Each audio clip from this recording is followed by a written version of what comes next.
ಜೇಡ್ರಳ್ಳಿ ಕೃಷ್ಣಪ್ಪ ಸಂದರ್ಶನ. ನಮಸ್ಕಾರ ಪ್ರಿಯ ವೀಕ್ಷಕರೇ. ಮಾಗಡಿ ಕೆಂಪೇಗೌಡರ ಅಭಿವೃದ್ಧಿ ಕಾರ್ಯಗಳ ಮೆಲುಕು. ಹಲವು ಸಾಧಕರ ಜನ್ಮಸ್ಥಳ ಮಾಗಡಿ ಬಗ್ಗೆ ಹೆಮ್ಮೆಯ ನುಡಿ. ಕೆಂಪೇಗೌಡರಂತೆಯೇ ಮಾಗಡಿ ಅಭಿವೃದ್ಧಿಗೆ ಶ್ರಮಿಸುತ್ತಿರುವ ವ್ಯಕ್ತಿ. ಉಚಿತ ಆರೋಗ್ಯ ಚಿಕಿತ್ಸೆ, ಫ್ರೀ ಆಪರೇಷನ್ ಕ್ಯಾಂಪ್ಸ್. ಕೆಂಪೇಗೌಡರ ಕೋಟೆ ಉಳಿವಿಗಾಗಿ ಸತತ ಹೋರಾಟ. ಅಭಿವೃದ್ಧಿ ಕಡೆ ಗಮನ ಹರಿಸಿದ ಜನಪ್ರತಿನಿಧಿಗಳ ವಿರುದ್ಧ ಕಿಡಿ. ಜೇಡ್ರಳ್ಳಿ ಕೃಷ್ಣಪ್ಪ ವರ್ಸಸ್ HM ಕೃಷ್ಣಮೂರ್ತಿ ಕಾರ್ಯಫಲ.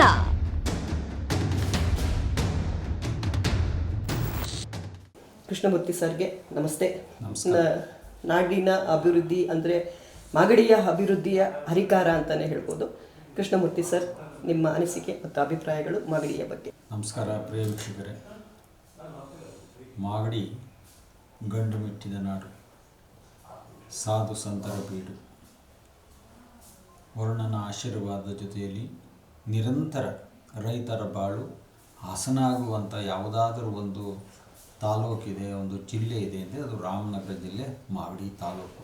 ಅದರಲ್ಲಿ ವಿಶೇಷ, ಮಾಗಡಿಯಲ್ಲಿ ಎಂಥ ಬರಗಾಲದಲ್ಲೂ ಮಳೆ ಬಿದ್ದೇ ಬೀಳುತ್ತೆ, ಬೆಳೆ ಆದೇ ಆಗುತ್ತೆ. ಅದರಿಂದ ಅಲ್ಲಿ ಒಂದು ದೈವ ಶಕ್ತಿ ಸದಾಕಾಲ ಆ ಮಾಗಡಿಯನ್ನು ಸಂರಕ್ಷಣೆ ಮಾಡುವಂಥ ಒಂದು ಪುಣ್ಯಭೂಮಿ.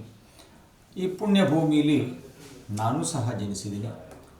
ನಾಡಪ್ರಭು ಕೆಂಪೇಗೌಡರು, ಶ್ರೀ ಸಿದ್ಧಗಂಗಾ ಮಹಾಸ್ವಾಮಿಗಳು, ಶ್ರೀ ಆದಿಚುಂಚನಗಿರಿ ಬಾಲಗಂಗಾಧರ ಮಹಾಸ್ವಾಮಿಗಳು, ಮಾಂಡವ್ಯ ಶ್ರೀಕಂಠೇಶ್ವರಿ ಹೇಳ್ತಾ ಹೋದರೆ ಅದೊಂದು ದೊಡ್ಡ ಇತಿಹಾಸ ಇರುವಂಥ ಒಂದು ಕ್ಷೇತ್ರ ಮಾಗಡಿ ಕ್ಷೇತ್ರ. ಆ ಮಣ್ಣಲ್ಲಿ ನಾನು ಹುಟ್ಟಿರೋದು ನನ್ನ ಭಾಗ್ಯ ಅಂತ ನಾನು ಕೂಡ ಭಾವಿಸ್ತೀನಿ. ನಾನು ಸುಮಾರು 1988-89 ಆ ಒಂದು ಆಜುಬಾಜಿನಲ್ಲಿ ಮಾಗಡಿ ತಾಲೂಕಿನ ಹುಚ್ಚ ಹನುಮೇಗೌಡನ ಪಾಳ್ಯ ನನ್ನ ಹುಟ್ಟಿದ ಊರು. ಅಲ್ಲಿ ಒಂದು ಶ್ರೀ ಕಾಲಬೇಶ್ವರ ಸ್ವಾಮಿಯ ದೇವಸ್ಥಾನವನ್ನು ನಿರ್ಮಾಣ ಮಾಡ್ತೀನಿ. ಅಲ್ಲಿ 2001 ಅದು ಉದ್ಘಾಟನೆ ಆಗುತ್ತೆ. ಅದಾದ ನಂತರ ಅಲ್ಲಿ ಭಾಳಷ್ಟು ಆ ದೇವಸ್ಥಾನವನ್ನು ಉದ್ಘಾಟನೆಯನ್ನು ಮಾಡಬಾರ್ದು ಅಂಥೇಳಿ ಕಾಣದ ಶಕ್ತಿಗಳು ಬಹಳ ತೊಂದರೆ ಕೊಟ್ಟರೂ ಸಹ ಅದನ್ನು ನಿಭಾಯಿಸಿ ಆ ದೇವರ ಅನುಗ್ರಹದಲ್ಲಿ ಅಲ್ಲಿಂದ ನನ್ನ ಜೀವನದ ಹಾದಿಯಲ್ಲಿ ಒಳ್ಳೆಯ ಕಾರ್ಯಕ್ರಮಗಳನ್ನು ಮಾಡ್ಕೊಂಡು ಅಂದರೆ ಯಾವಾಗಲೂ ಕೆಟ್ಟದ್ದು ಮಾಡಿದ್ದೀನಿ ಅಂತಲ್ಲ, ಯಾವಾಗಲೂ ಒಳ್ಳೆಯದೇ ಮಾಡಿದ್ದೀನಿ. ಆದರೆ ಆ ತಾಲೂಕಿಗೆ ಅಲ್ಲಿ ಮತ್ತೆ ಒಳ್ಳೆಯದನ್ನು ಮಾಡೋಕ್ಕೆ ಪ್ರಾರಂಭವನ್ನು ಮಾಡಿದ್ದೀನಿ. ಅದಾದ ನಂತರ ಕೆಂಪೇಗೌಡರ ಪುತ್ಥಳಿ ಇಲ್ಲ ಅನ್ನುವಂಥ ಕೂಗಿತ್ತು ಮಾಗಡಿಯಲ್ಲಿ. ಆಗ 2003ರಲ್ಲಿ ಶ್ರೀ ನಾಡಪ್ರಭು ಕೆಂಪೇಗೌಡರು ಮಾಗಡಿ ಕೆಂಪೇಗೌಡರ ಬೃಹತ್ಕಾರದ ಕಂಚಿನ ಪ್ರತಿಭೆಯನ್ನು ಉದ್ಘಾಟಿಸಿ ಒಂದು ಹೆಸರನ್ನು, ಕೆಂಪೇಗೌಡರ ಹೆಸರನ್ನು ಜಾಹೀರಾತಾಗುವಂಥ ಕೆಲಸದಲ್ಲಿ ಮುಂದಾದೆ. ಲಕ್ಷಾಂತರ ಜನರ ಆಗಮನವಾಯಿತು. ಸಂತರು ಬಂದರು, ನಾಯಕರು ಬಂದರು, ಹೋರಾಟಗಾರರು ಬಂದರು, ಚಿಂತಕರು ಬಂದರು, ರೈತರು ಬಂದು, ಸಂಶೋಧಕರು ಬಂದರು. ಹೀಗೆ ಎಲ್ಲ ಒಂದು ಭಾಗದಲ್ಲಿ ಕೆಲಸ ಮಾಡುವಂಥ, ಕಾರ್ಯನಿರ್ವಹಿಸುವಂಥ ವಿದ್ವಾಂಸರು ಎಲ್ಲ ಬಂದು ಮಾಗಡಿಗೆ ಬಂದು ಆ ಕೆಂಪೇಗೌಡರ ಕಾರ್ಯಕ್ರಮವನ್ನು ನೋಡಿ ಆನಂದವನ್ನು ಪಟ್ಟಿದ್ದಾರೆ. ಇವತ್ತು ಸರ್ಕಾರ 2013ರಲ್ಲಿ ಕೆಂಪೇಗೌಡರ ಜಯಂತ್ಯೋತ್ಸವವನ್ನು ಮಾಡಬೇಕು ಅಂತ ಪ್ರಾಧಿಕಾರವನ್ನು ಮಾಡಿ ಅಲ್ಲಿಂದ ಅವರು ಸಹ ಪ್ರಾರಂಭವನ್ನು ಮಾಡಿದ್ದಾರೆ. ಆದರೆ ಮೂಲತಃ ಕೆಂಪೇಗೌಡರ ಹೆಸರು ಮಾಗಡಿಯಲ್ಲಿ ಪ್ರಜ್ವಲಿತಬೇಕಾದ್ರೆ ಅದು HM ಕೃಷ್ಣಮೂರ್ತಿ. ಅದು ನಾನು ಕಾರಣ ಅನ್ನೋದಕ್ಕೆ ಒಂದು ಹೆಮ್ಮೆ ಇದೆ. ಕೆಂಪೇಗೌಡರ ಇತಿಹಾಸ ಬಹಳ ದೊಡ್ಡದು. ಅವರು ಕಟ್ಟಿದಂಥ ನಾಡು ಕಟ್ಟಿದ ಸಂದರ್ಭದಲ್ಲಿ 7 ಕೋಟೆಗಳನ್ನು ಕಟ್ತಾರೆ, ಸಾವಿರಾರು ಕೆರೆಗಳನ್ನು ಕಟ್ತಾರೆ, ಗುಂಡು ತೋಪುಗಳನ್ನು ಕಟ್ತಾರೆ, ಕಲ್ಯಾಣಿಗಳನ್ನು ಕಟ್ತಾರೆ, ದೇವಸ್ಥಾನಗಳನ್ನು ನಿರ್ಮಾಣ ಮಾಡ್ತಾರೆ.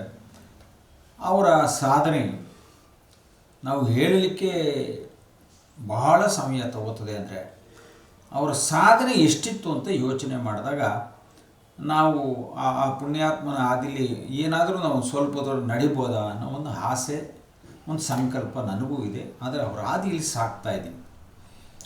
ಇಲ್ಲಿವರೆಗೂ 4,000ಕ್ಕೂ ಅಧಿಕ ಶಸ್ತ್ರಚಿಕಿತ್ಸೆಯನ್ನು ಮಾಡಿಸಿದ್ದೀನಿ. ಹಾರ್ಟ್ ಆಪ್ಷನ್ ಇರ್ಬೋದು, ಅರ್ನಿಯಾ, ಅಪ್ರಾಂಡಿಸು, ತಾಯಂದಿರ ಗರ್ಭಕೋಶಗಳು ಹೆಚ್ಚಿನ ಶಸ್ತ್ರಚಿಕಿತ್ಸೆಯಾಗಿದೆ. ಹಾಗಾಗಿ ಎಲ್ಲರೂ ಆರೋಗ್ಯವಂತರಾಗಿದ್ದಾರೆ. ಅವರ ಆಶೀರ್ವಾದ ನಮ್ಮ ಮೇಲಿದೆ. ಹಾಗಾಗಿ ಒಂದು ಆರೋಗ್ಯ ಶಿಬಿರದಲ್ಲಿ ಒಂದು ಮೊದಲನೇ ಸ್ಥಾನದಲ್ಲಿ ಕೃಷ್ಣಮೂರ್ತಿಯವರು ಇದ್ದಾರೆ. ಯಾರೂ ಮಾಡದ ಕಾಲದಲ್ಲಿ ಒಂದೊಂದೇ ಪ್ರಾರಂಭವನ್ನು ಮಾಡಿ ಮಾಗಡಿಗೆ ಒಂದು ಸೇವೆಯನ್ನು ಕೊಟ್ಟಿದ್ವಿ.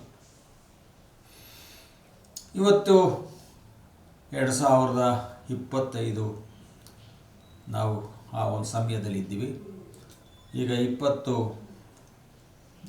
ವರ್ಷಗಳು ಮಾಗಡಿಯ ನಮ್ಮ ಹುಚ್ಚನ್ಮೆ ಗುಣಪಾಳದಿಂದ ಇಲ್ಲಿವರೆಗೂ ಜರ್ನಿಯಾಗಿದೆ. ಅಲ್ಲಿ ಸಾಕಷ್ಟು ಬಡವರ ಸಮಸ್ಯೆ, ಮತ್ತು ರೇಷನ್ ಕೊಡುವಂಥದ್ದು, ನೋಟ್ಬುಕ್ ಕೊಡುವಂಥದ್ದು, ಆಮೇಲೆ ವಿದ್ಯಾಭ್ಯಾಸಕ್ಕೆ ಸವಲತ್ತು ಕೊಡುವಂಥದ್ದು, ಮತ್ತು ಎಜುಕೇಷನ್ನ ಇಂಗ್ಲೀಷ್ ಅಂದರೆ ಸ್ಪೋಕನ್ ಇಂಗ್ಲೀಷ್ ಕೊಡುವಂಥದ್ದು, ಟೈಲರಿಂಗ್ ಮಿಷಿನ ತರಬೇತಿಯನ್ನು ಫ್ರೀಯಾಗಿ ಕೊಡುವಂಥದ್ದು, ಅವರಿಗೆ ಉದ್ಯೋಗವನ್ನು ಕೊಡಿಸೋದು. ಹೀಗೆ ಒಂದಕ್ಕೆ 10 ಹಲವು ರೀತಿಯ ಕಾರ್ಯಕ್ರಮ ನಾವೇ ಹಮ್ಮಿಕೊಂಡು ನಾವೇ ಅದನ್ನು ಯಶಸ್ವಿಗೊಳಿಸಿ, ಆಮೇಲೆ ಒಂದು ಆಂಬ್ಯುಲೆನ್ಸ್ ಬಿಟ್ಟಿದ್ದು, 2 ಆಂಬ್ಯುಲೆನ್ಸು, ಸಂಜೀವಿನಿ, ಮಾಗಡಿ ಸಂಜೀವಿನಿ ಮತ್ತು ಕುದೂರ್ ಅಂತ 2 ಆಂಬ್ಯುಲೆನ್ಸ್ ನಾವು ಬಿಟ್ಟಿದ್ದು. ಹೀಗೆ ತಾಲೂಕಿಗೆ ಅನೇಕ ಧರ್ಮ ಕಾರ್ಯಗಳು ಕೆಂಪೇಗೌಡರ ಹೆಸರಿನಲ್ಲಿ ನಡೀತಾ ಇದೆ. ಇದರ ತರುವಾಯ 2003-2004ರಲ್ಲಿ ಕೆಂಪೇಗೌಡರ ಕೋಟೆಗಳನ್ನು ಮುಚ್ಚುವಂಥ ಕೆಲಸದಲ್ಲಿ ರಾಜಕೀಯದ ಧುರೀಣರು, ಅಧಿಕಾರಿಗಳೆಲ್ಲ ಮುಂದಾದಾಗ ಅದನ್ನು ತಡೆದು ಸಾಕಷ್ಟು ಉಳಿಸಲಿಕ್ಕೆ ಪ್ರಯತ್ನವನ್ನು ಮಾಡಿದ್ದೀನಿ. ಕೋಟೆಯ ಆವರಣದಲ್ಲಿ, ಕೋಟೆಯ ಪಕ್ಕದಲ್ಲಿ, ಕೋಟೆಗೆ ಸಂಬಂಧಪಟ್ಟ ಜಾಗದಲ್ಲಿ ಮನೆಗಳನ್ನು ಕಟ್ತಾಯಿದ್ರು. ಅದನ್ನು ತಡೆದು ನಿಲ್ಲಿಸಿದ್ದೀನಿ. ಹೀಗೆ ಒಂದಕ್ಕೆ 10ರಷ್ಟು ಆ ಕೆಲಸವನ್ನು ಅಲ್ಲಿ ಆಗುವಂಥ ಅನ್ಯಾಯಗಳನ್ನು ತಡೆದು ಕೆಂಪೇಗೌಡರ ಇತಿಹಾಸವನ್ನು ಉಳಿಸುವಂಥ, ಬೆಳೆಸುವಂಥ ಕೆಲಸದಲ್ಲಿ ನಾನು ಸದಾಕಾಲ ಮುಂಚೂಣಿಯಲ್ಲಿದ್ದೀನಿ. ಹಾಗಾಗಿ ಇವಾಗ ಕೆಂಪೇಗೌಡರ ಕೋಟೆ ಕಂದಕವನ್ನು 3 ಭಾಗ ಮುಚ್ಚಿದೆ, ಇನ್ನೊಂದು ಭಾಗ ಉಳಿದಿದೆ. ಅದು ಯಾವ ಭಾಗ ಅಂದರೆ ದಕ್ಷಿಣದ ಭಾಗ. ಅದನ್ನು ಕಾರಿಡಾರ್ ರಸ್ತೆ ನೆಪದಲ್ಲಿ ಅದನ್ನು ಮುಚ್ಚಿ ಕೆಂಪೇಗೌಡರ ಇತಿಹಾಸವನ್ನು ಅಳಿಸುವ ಕೆಲಸದಲ್ಲಿ ಸಾಕಷ್ಟು ಜನ ಮುಂದಾಗಿದ್ದಾರೆ.